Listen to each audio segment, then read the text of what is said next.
Hi, and welcome to our first video notes of Unit 5, where we're going to spend a good chunk of our beginning times here in this unit talking about comparing two different populations and samples from said populations. So we already know from last unit how we can find a confidence interval for a proportion of a categorical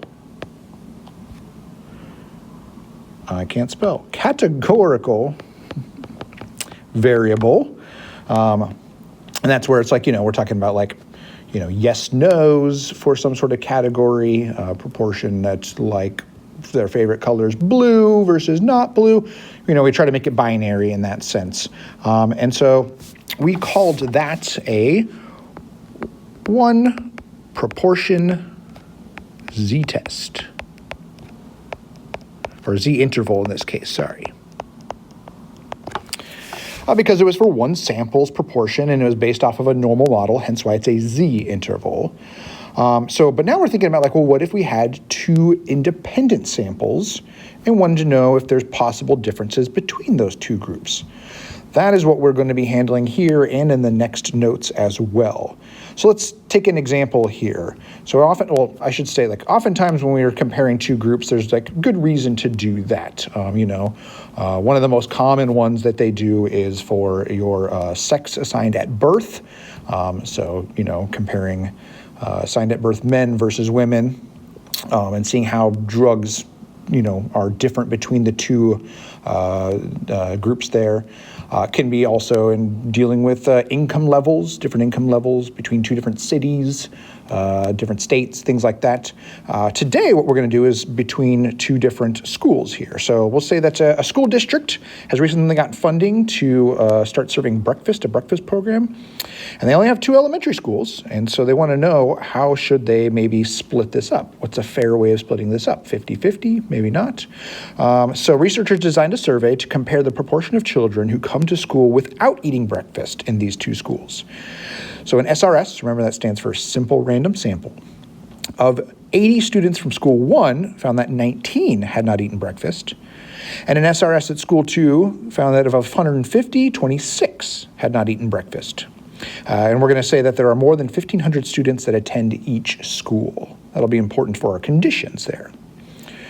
So let's go ahead and first talk about what's the observed gap. Take a moment and figure out what's the observed gap between the proportions of these two schools.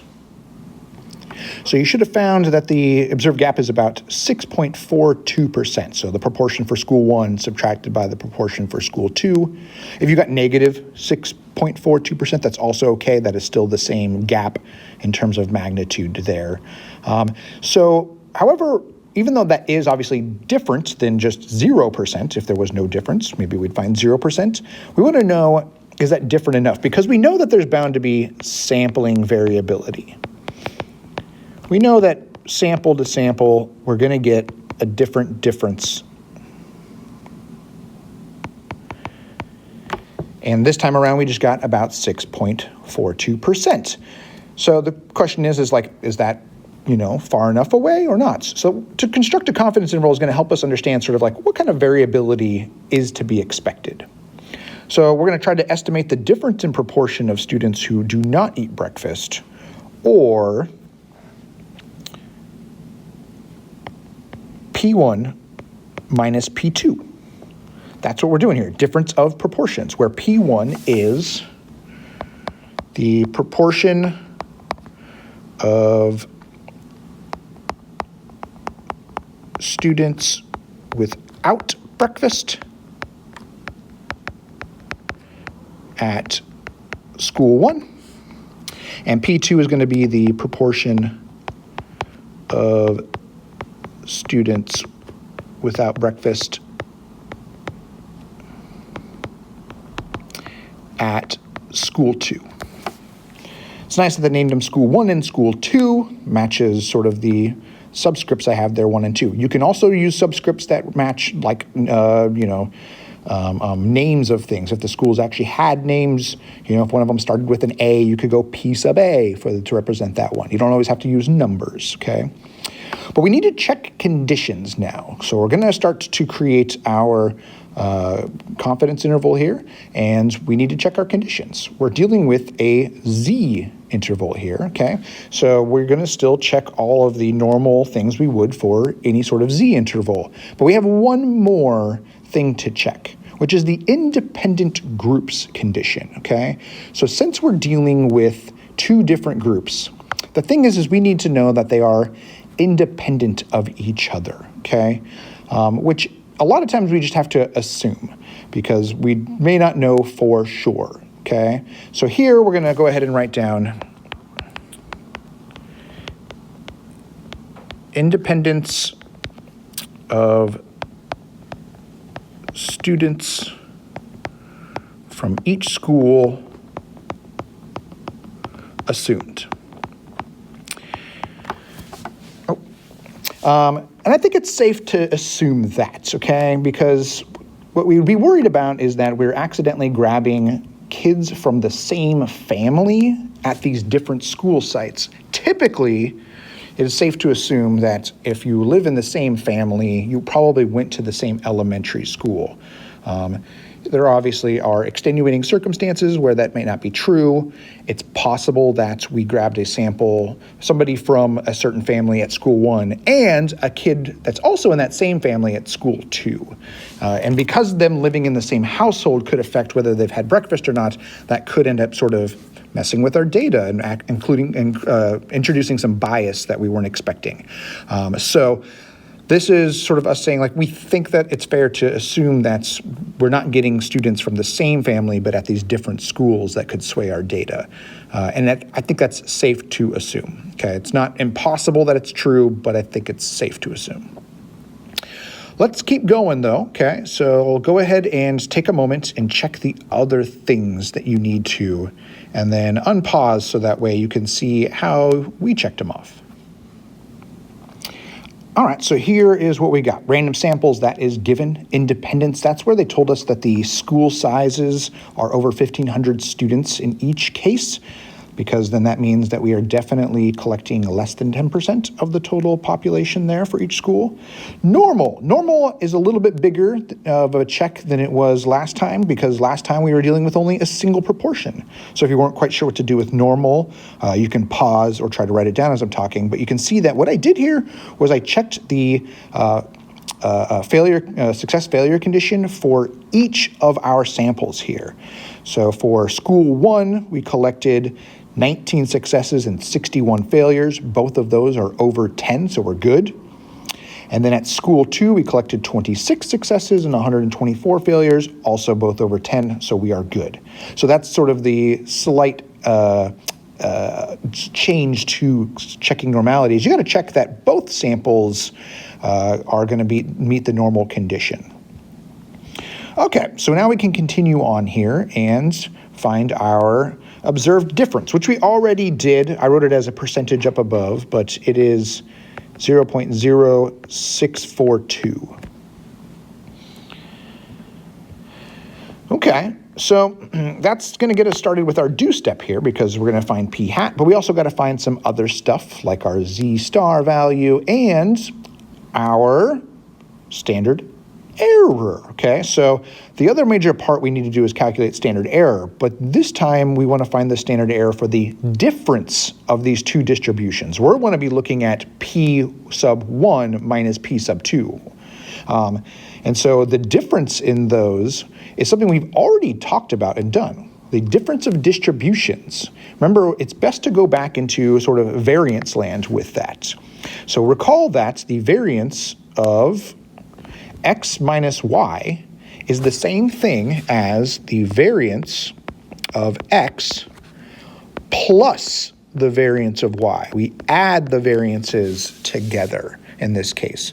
If you don't recall why, there's a worksheet and I think a video maybe even in our stuff that goes over this idea of why when you subtract a couple of distributions together that you add the variances. The example we did in class was using a die roll.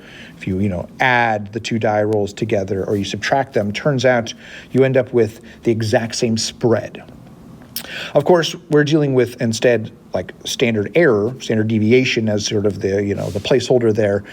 So to find that, what we would do is do the variance of x plus the variance of y square rooted. And so you can either remember that fact to help you out in all of this, or the formula sheet also has this for you. That's what's nice, is that the formula sheet was like, okay, we'll do this you a solid. If you happen to forget this fun fact, we'll actually give you the formula here. So let's go to our formula sheet here and take a look. And so we're going to find our info here on the second page. And so now we're going to take a look at a different row for our population proportion stuff here. We've only been focusing on this first row right here because we've only been dealing with a single population. But you can see that the second row is dealing with two populations here, two different schools. So which one do we use here? Well, we're going to use this right here. This is the formula that we can use for a z interval. We do not know p in this case, okay? So we are dealing with using p hat for both the two different samples that we've collected. And you can see that it's doing exactly what I said. It is taking the variance of both the first population, or sample I should say, and the variance of the second population, or sample, keep messing that up, and then adding them together and taking the square root in order to find it. So this formula here will help you out. Let's go ahead and do this and use this formula one time here to help us come up with it. So we're going to go back over and we are going to set this up here. So we are dealing with p sub 1 hat times 1 minus p sub 1 hat over n sub 1. That's the variance for our first sample, plus p sub 2 hat times 1 minus p sub 2 hat over n sub 2.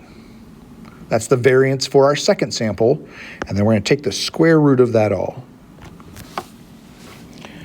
So why don't you take a moment, plug in the appropriate numbers, go to your calculator and calculate this out, and then hit unpause. So here it is. So check the numbers, plug it in to make sure that it matches up, and we got a standard error of about 0.0567 for all of this. Excellent. All right, so now we're going to go ahead and move on to constructing our confidence interval and then interpreting it as well. So let's sort of mark down the things we know. At this point, we know that p sub 1 hat minus p sub 2 hat is about 0.0642. We have that the standard error for this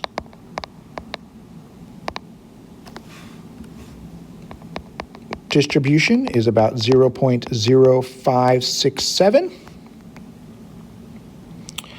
And we need a z-star value as well. It's 95%. See if you recall it real quick. That's a 1.960 as our z-star value there. Almost 2. Remember, that is the empirical rule. All right, so at this point, you can construct the interval. So go ahead and do that, pause it, and come back, and we will interpret. All right, so hopefully you got a confidence interval that is 0.0642 plus or minus 0.1111. Cool. So why don't we go ahead and now look at how our calculator can help us out with. I'm going to say up front that since the calculation for standard error is a little bit bulkier, you really, during these particular problems, want to let the calculator do the work for you. There's a lot more chance for making errors. So when it all comes down to it, the only things you need to have down are the things I have displayed right here in green. So all you need is to have your difference, your standard error, your z-star value, and the actual interval itself. It doesn't have to be listed like I've done here. As you can see, the difference of my means or the difference of my proportions is in my interval, so that sort of counts. But you do need to have those values shown there. So let's go over to the calculator and see how that would prove that we got the right answer. So let's see how we can use our calculator to help us construct a two-proportion z interval. So the first thing we're gonna do is press the stat button like we usually do. We're gonna go over to the tests like we find our other tests and intervals before, and we're gonna arrow down all the way to letter B, 2 prop z int. That's what we want. So I'm gonna hit enter, and then it's going to ask you for the two different sample data. So how many successes in sample 1, what's the sample size, and same thing on sample 2. And you want to make sure that you stay consistent with the order that you've been dealing with in the problem, because it will always do sample 1 minus sample 2. Okay, so if you don't plug it in that way, then it's going to confuse you. You're going to get sort of opposite numbers that you should be getting. So for us, we have in our first sample, school 1, that we found that there was 19 out of 80 students coming to school without breakfast. In our sample number 2, we found that there was 26 students out of 150. And our confidence level here is 95%. So that's already there. I don't need to change that. So we'll go ahead and hit calculate. And there you have it. That is exactly what we found as our interval as well. It gives us the lower and upper bounds though, which is helpful for our interpretation. Let's do that.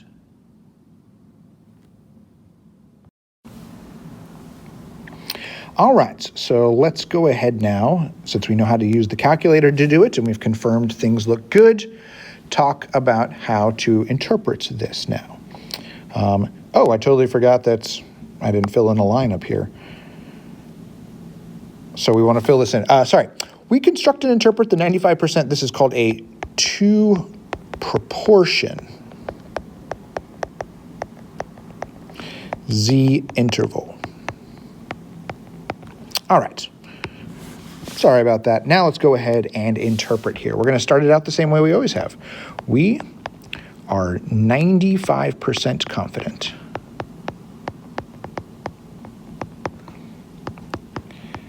that the difference between the proportion of students at school 1 and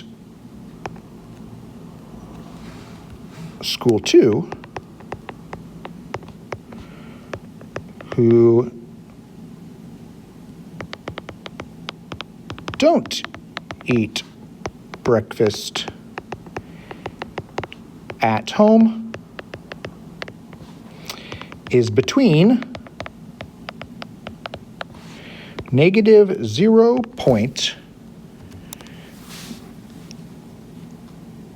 Not 0, negative 4.7% and 17.5%.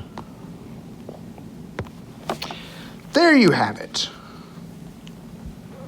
So that's an interpretation there. Sometimes when your interval kind of lies differently, you can sort of word it in there, you know, how much more than, but since I have the negatives and the positives, it'd be a little bit weird to say like there's negative 4% more, you know, people at school 1 that come without breakfast.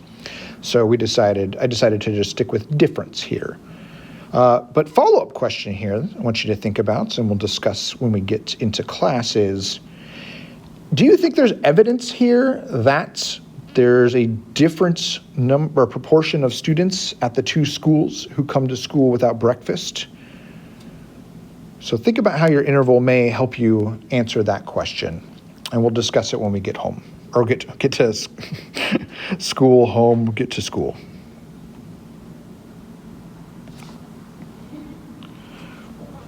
Okay, now we're going to move on to the other type of inference. So not only do we have confidence intervals, but we also have hypothesis tests, and we can do a hypothesis test for a difference of two proportions as well. So let's learn how to conduct a two proportion z-test, which allows us to test whether or not there's statistically significant difference between the proportions of two independent samples. Since we'll be assuming as our null hypothesis that there's no difference between the proportions, what we can do is something called pooling. It's, used in the same sort of way as you would, like you and your friends pool together your money to go and try to buy a PS5 or, go to the movies or whatever. So this is when the data from two independent groups are combined into one larger group to more reliably estimate the common proportion that they hypothetically share, if that null hypothesis of no difference between the two groups was actually true. So what this does is it's going to adjust the proportions for the two different things because you're pooling it together. So if you have a proportion that's like 0.2, the other sample has about 0.15, when you pool it together, you're going to end up with a sort of total proportion that's somewhere in between. The other benefit is that this creates a larger sample size as well. And that means more precision. It means that we're more likely to probably sort of say that our data gives us more confidence here. So let's go ahead and take a look at an example and sort of do this together in our different steps here. So in 2017, a surprisingly thorough survey conducted by the makers of the game Cards Against Humanity asked some serious questions, but also some sillier questions. For example, from a random sample of 126 millennials, 71 said that they pee in the shower. From a different sample of 153 Gen Xers, 66 said they pee in the shower. Is there evidence at an alpha level of 0.05 that a larger percentage of millennials pee in the shower than Gen Xers? All right, so we're going to do kind of a weird, silly thing here. So because of this, we're going to go ahead and kind of baby step through this a little bit. So recall what the first step is, which is to state our hypotheses. So let's go ahead and do that. We have our null hypothesis, which, what do you think the null hypothesis is? Pause if you need a moment to think. So our hypothesis is going to be that the percentage of millennials, I'm not using a p hat here because we're thinking about the whole population of millennials, not just this sample, is, I'm going to use an X actually for Xers, that the proportion of millennials and the proportion of Gen Xers that pee in the shower is no different from each other. That would be that the difference between them is 0. But what's the alternative hypothesis? Pause for a moment if you need. The alternative in this case, though, is that we are trying to test whether we have some evidence that the millennial proportion is larger than the Gen Xers. And since we're now dealing with many different variables and different subscripts, it is very important that we define what these different variables are. So we're going to define this. What is P sub m? What is P sub x? Take a moment to write those out and then unpause. So I said something like this about the proportion of each generation there who pee in the shower. So really important that you define these things because, especially if you're just using generic subscripts like 1 and 2, it's not very clear which one is which. All right, our next step is to a plan. So our plan here is to do a two proportion z-test. And we need to check those conditions here So at this point, you should know how to check the conditions. Go ahead and do so really quickly. All right, go ahead and check that you have the same conditions written down, about the same as me. Just to add clarification to the first bullet point, independence between millennials and Gen Xers. Just like we were saying before, we want to sort of assume that it's okay, that we're not actually grabbing from the same family. You know, like if we got a brother and a sister who were, one's a millennial, but one's a Gen Xer because of arbitrary cutoffs, you know, if they grew up in the same family, they probably have sort of similar beliefs about peeing in the shower. So that's what we're sort of assuming, is that like we're not actually grabbing people from the same families necessarily, which I do know is actually true because I know how the data was collected, and they only called, you know, these households or messaged them once. All right. So let's go ahead and move on to our actual doing, okay? So as I mentioned earlier, what we're going to do for this is pool together our data to help us with our mechanics. We're going to do this by hand one time, and then I'm going to show you on the calculator how to actually do this, okay? So let's go actually first, before we get into it, our formula sheet. Our formula sheet has for us the information we need for pooling. That is this down here. So for pooling, we're going to assume that our two values are the same, okay? So I'm going to write next to it, pooled. So for this, you can see that what we're going to do is, the thing they say at the very end is actually what we'll calculate first. We're going to call it P sub C, because it's going to be combined together here. So we're going to calculate that. You can see we're going to take our successes added together, and then we're going to divide it by our sample size added together. And after we calculate that, we're going to use it in our formula here. You might be wondering, like, wait a minute, why did the formula seem to change there? It didn't. If you recall your algebra, you can actually take this quantity where it's, failures times successes, and if you distribute it in, you get something that looks very much like what's above, circled in blue, where it's this success-failure ratios over sample size being added together and square-rooted.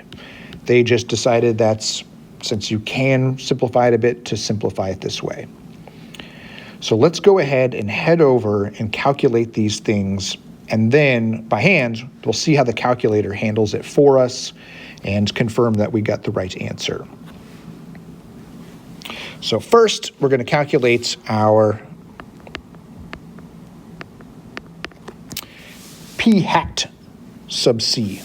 Okay, to do that, we're going to take the number of successes for both of the scenarios here, that is 71 plus 66, over the sample sizes for both added together.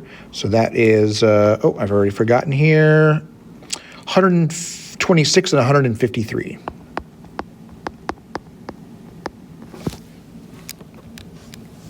So what does that end up getting me? That is 0.5125. We'll go to 4 decimal places.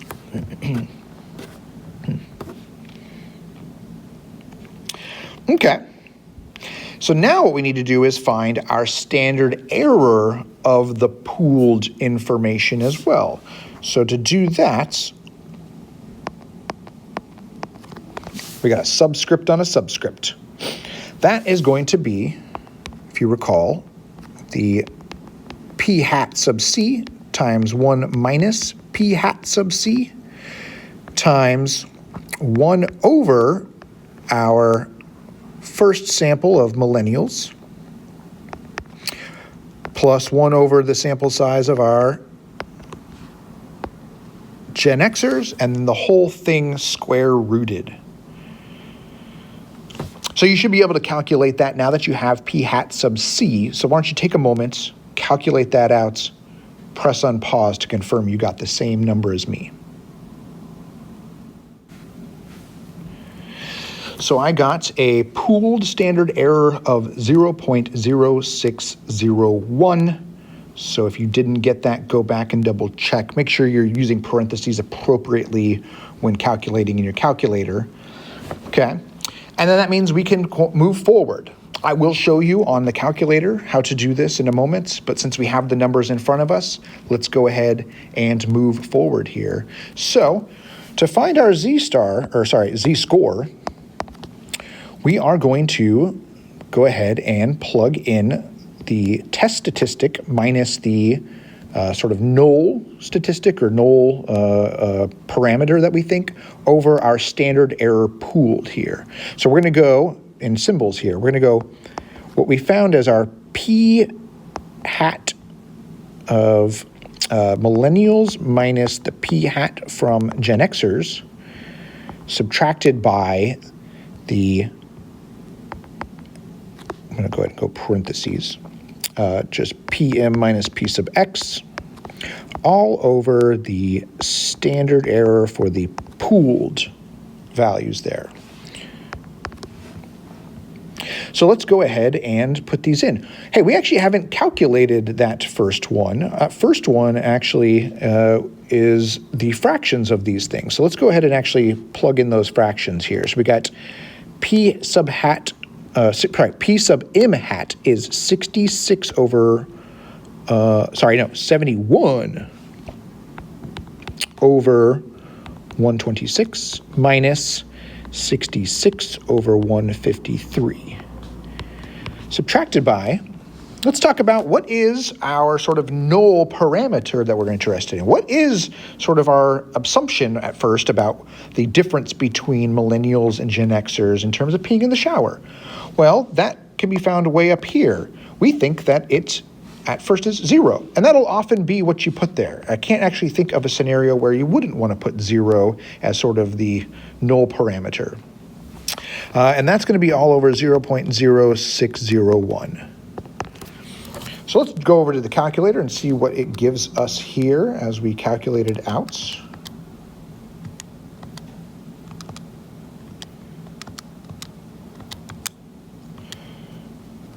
I get a value of 2.19.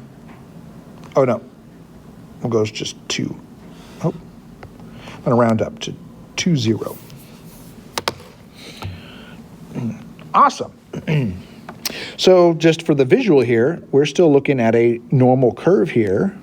How do I know that? I've combined together distributions. How could that be possible? Well, I know that because we're dealing with two things that are normally distributed. So when we combine them, it continues to be normally distributed. And so we're looking at z-scores here. And in this particular case, we're over here at about 2.2. And we're interested in the alternative of being greater than, which means we're looking at the right tail only. So what's the probability that we get a z that is greater than 2.20? We can go back to our z table really quickly and check that out. So we're going to be looking at I'm on the second page of it. 2.2, and this first row right here is exactly what I'm looking for, 2.20 right there, so 0.9861.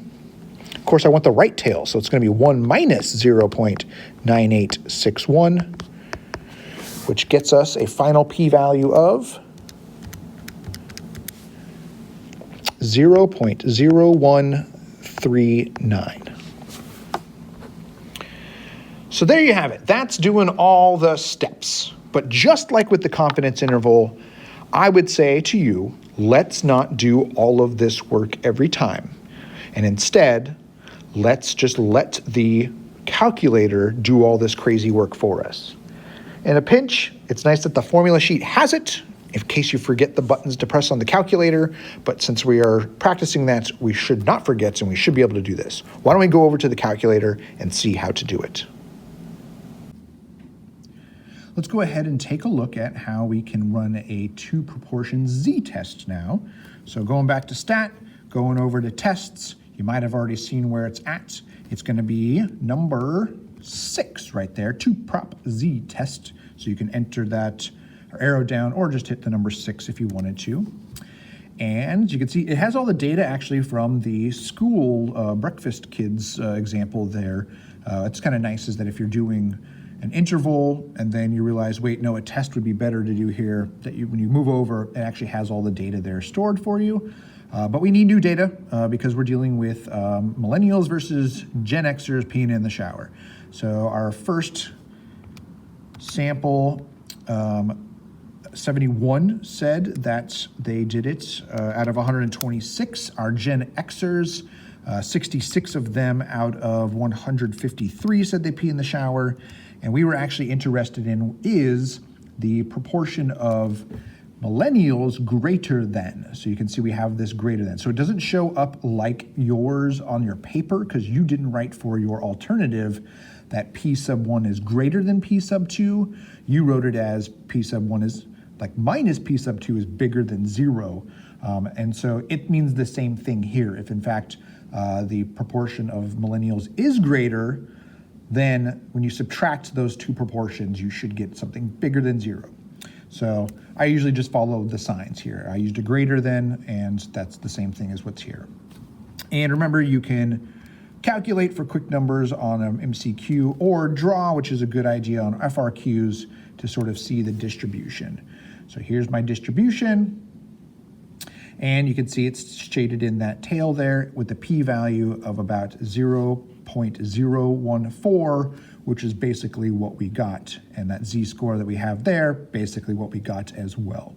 So we did quite well for ourselves. So that is how you do a 2-proportion z-test.